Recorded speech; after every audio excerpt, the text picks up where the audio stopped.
Hey guys, welcome back. As always, my name is Lazar, and today we're going to be discussing Galvanized mods in Warframe. Now, about 6-7 months ago, Galvanized mods and weapon arcanes were basically the answer to the community's general outcry that ranged weapons were not powerful enough to do high-level content. Now, don't get me wrong, they were powerful enough to do most content in Warframe. I'm talking about up until level 100 and something, but for those that wanted to take it further than that and see level cap or maybe do super long endurance runs in Steel Path, very few ranged weapons actually were capable of doing that. They were simply not powerful enough.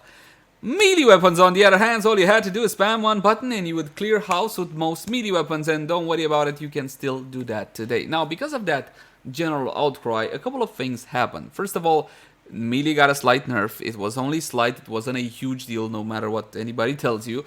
Galvanized mods were introduced into the game for ranged weapons. We're talking about rifles, shotguns, secondary weapons, and also weapon arcanes, which are kind of like generic buffs for the most part. Now, ever since then, Galvanized mods have been a little bit wonky, to say the least. Some of them are a straight upgrade and fantastic and all whatnot. Some of them still don't work as they are supposed to, even to this day, and some are more of an upgrade to some weapons and really not to others. And to see exactly what I mean, let's have a look at all the Galvanized mods. Begin with the multi-shot variants. We're talking about Galvanized Diffusion for secondaries, Galvanized Hell for shotguns, and Galvanized Chamber for rifles. When it comes to primary weapons in Warframe, for some reason the mods are split into two, either rifles or shotguns, even though it's hard to call a flamethrower such as the Ignis a rifle or a shotgun, but there you go, don't think about it too much. Basically, flamethrowers and all of these kooky primary weapons usually take rifle mods, not shotgun mods. Not all of them though. You see, these offer you multi-shot, and then on kill, even more multi-shot for a set duration, and it can stack up 5 times. 4 times for secondary weapons and shotguns, and 5 times for primaries. The durations, of course, 20 seconds across the board. Now, the way this one works, let's say you got it fully stacked up, yay, on kill. Okay, it's on kill, a straight up kill, which means you can get this benefit if your target dies under the effects of Slash and Viral, for example, as many primary builds work nowadays. And let's say the 20 seconds pass and you didn't manage to get a kill because there was nothing on the map and whatever else, it drops to a lower stack. Let's say you had it stacked up all the way to 3, it drops to 2. So honestly, these mods are a straight upgrade. These should be your #1 priority when you're buying Galvanized mods and when you're maxing out your mods. But yes, as before, leave 1, 2 from the top if you don't have the endo. These 3 are absolutely fantastic. Hell, Diffusion, and Chamber. Now let's move on to critical chance in Warframe. We're going to be talking about Galvanized Crosshairs and Galvanized Scope. You see, critical chance in Warframe, pretty as it may be, because pretty numbers, pretty colors, red and orange on the screen, isn't really all it's cracked up to be. Not really, simply because there are heavy diminishing returns when it comes to critical chance and critical damage in Warframe. Now, please don't misunderstand, there is no built-in diminishing multiplier mechanic to Warframe, not really. Math has diminishing returns. Essentially, the more you add of the same multiplier, the less and less you're gonna be getting. Yes, so there is no built-in diminishing multiplier mechanic. You simply don't want to add too much of the same goddamn thing. It's pretty simple. It's also the reason why Bane mods can be extremely effective. It's a separate multiplier. You get it? That's basically how it works. Well, in a simplified version. Now, the problem with these puppies, they say the following. Okay, on headshot, you get yourself 120% critical chance when aiming for 12 seconds. On headshot kill. Okay, we already have a distinction between the multi-shot mods. This one said on kill, this one wants a headshot kill. My friends, a headshot kills means that your projectile, your bullet, your whatever, hit the target of the head, and that caused it to cease functioning permanently. Okay, that's what a headshot kills means. If your target dies under the effect of procs, you're not going to be getting yourself that glorious bonus. 40% critical chance when aiming for 12 seconds stacks up 5 times. And let's say you got yourself your headshot kills, you got it stacked up all the way to 5. Oh, you're so awesome and all whatnot, all that crit, all those red numbers on the screen. If those 12 seconds are up, it doesn't drop to a lower stack. Let's say it wouldn't drop to 4, it goes full reset, bye-bye. That's how Galvanized Crosshairs and Galvanized Scope works. And for the longest time, we expected this to be a design oversight. We're all human, we make mistakes, or maybe even a bug.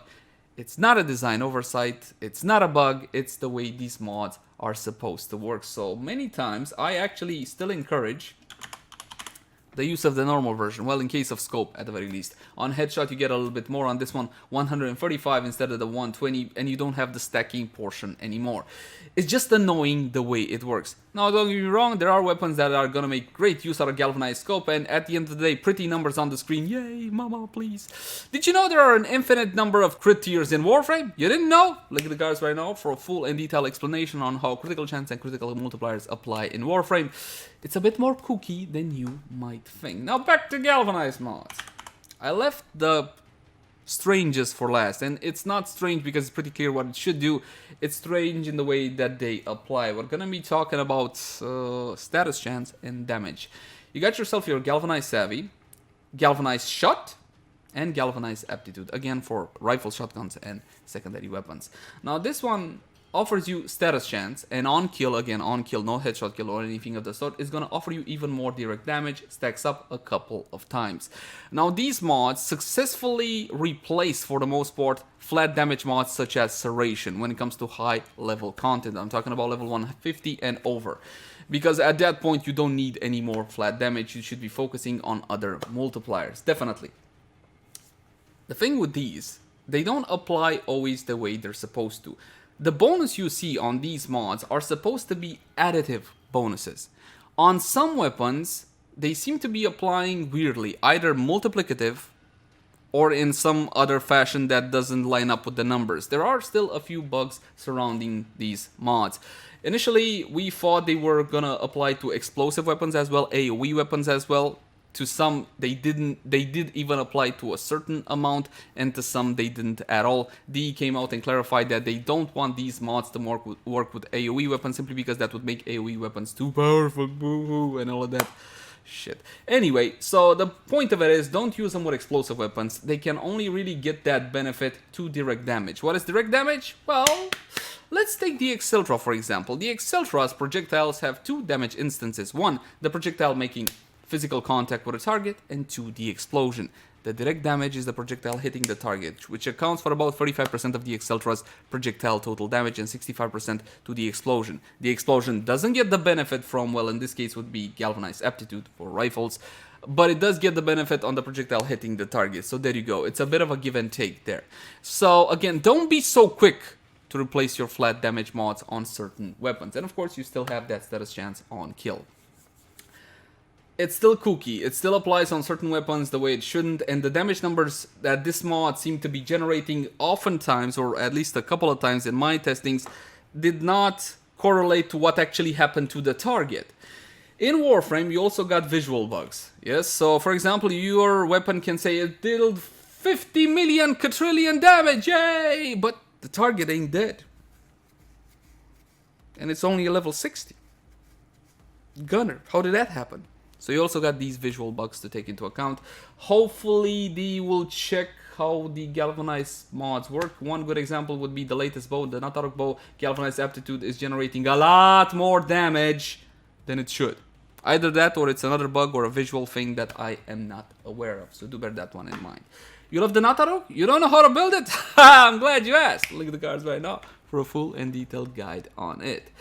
And the last is going to be galvanized acceleration, my friends. You like a little bit of acceleration, don't you? Check this shotgun. Shotgun projectile speed for shotgun. It's a fantastic mod. Obviously, it's going to be situational. Not all shotguns are going to make use out of this one. It's a nice little flavor to add on top. It goes into the excellent slot. So what more do you want? Fantastic mod on this one. I love it. I love it. And it works with projectiles. It works with beam length. What more do you want? Fantastic mod.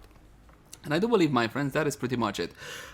Galvanized mods did increase the power of ranged weapons to a certain degree.